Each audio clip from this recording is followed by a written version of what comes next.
Muchas gracias, presidente.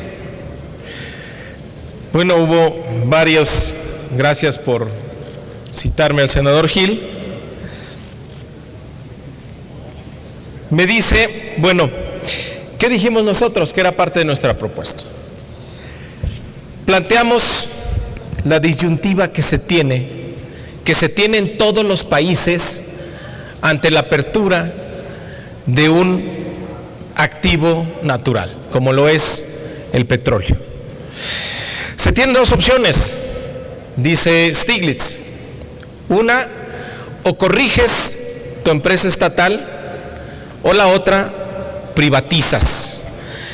Lo que ustedes han hecho fue optar por privatizar, pero en aras de una supuesta competitividad del mercado energético, lo que hacen es minimizar la participación de Pemex.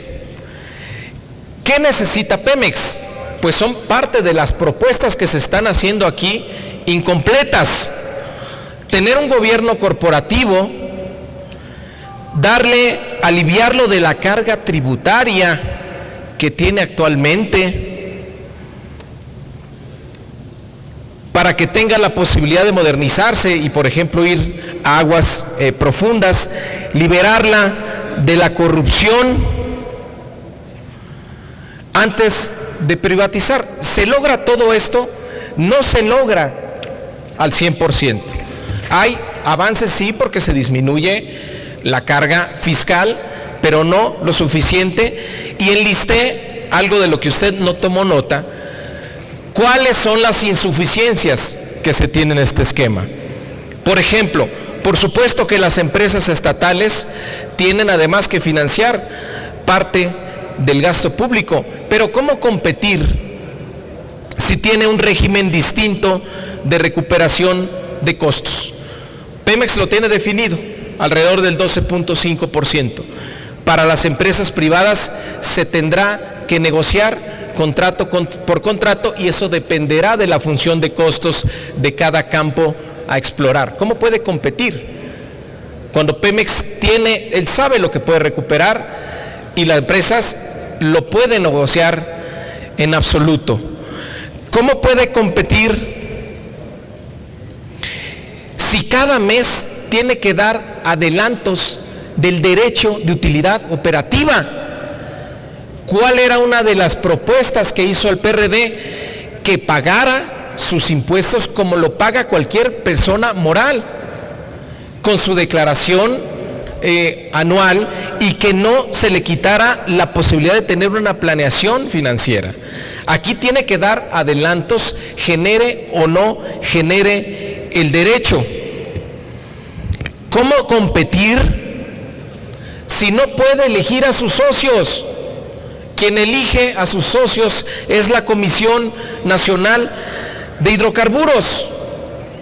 Entonces es falso que Pemex vaya a competir, que sea una empresa competitiva del Estado. La están dejando en una gran desventaja, y el costo de la reforma energética va a ser la desaparición de esta empresa. También precisó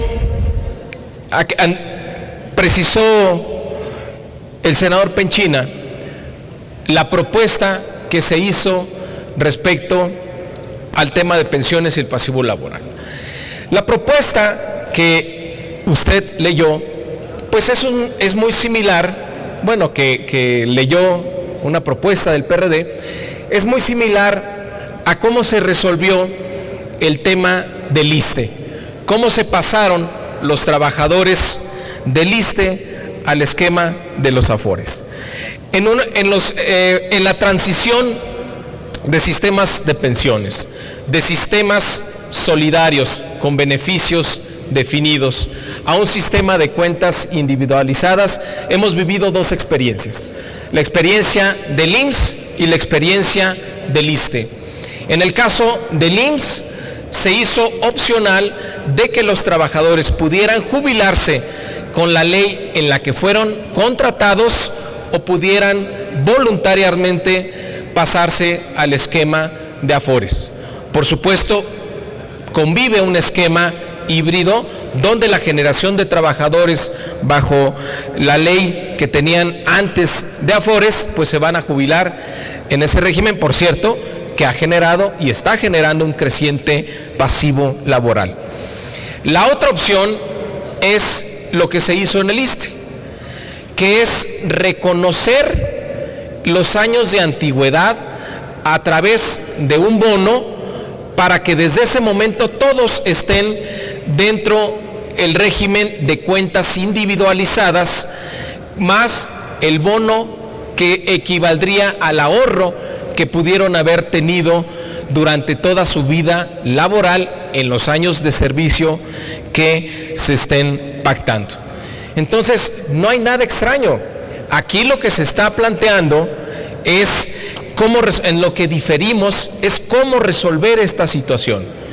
Y no irnos por la falsa puerta de que las Afores van a ser la solución, porque ya sabemos que está haciendo un enorme negocio para los bancos, pero un pésimo negocio para los trabajadores mexicanos, que no van a tener una pensión digna a su retiro, que están los trabajadores mexicanos contribuyendo a la estabilidad financiera de este país a un costo enorme, porque los salarios cada vez alcanzan para menos y ellos, la expectativa de tasa de reemplazo es que no alcance ni siquiera el salario mínimo. Por cierto, que al ser obligatorio que se vaya a un salario, que se tenga a fuerzas la pensión equivalente a un salario, hay un pasivo creciente oculto para el gobierno.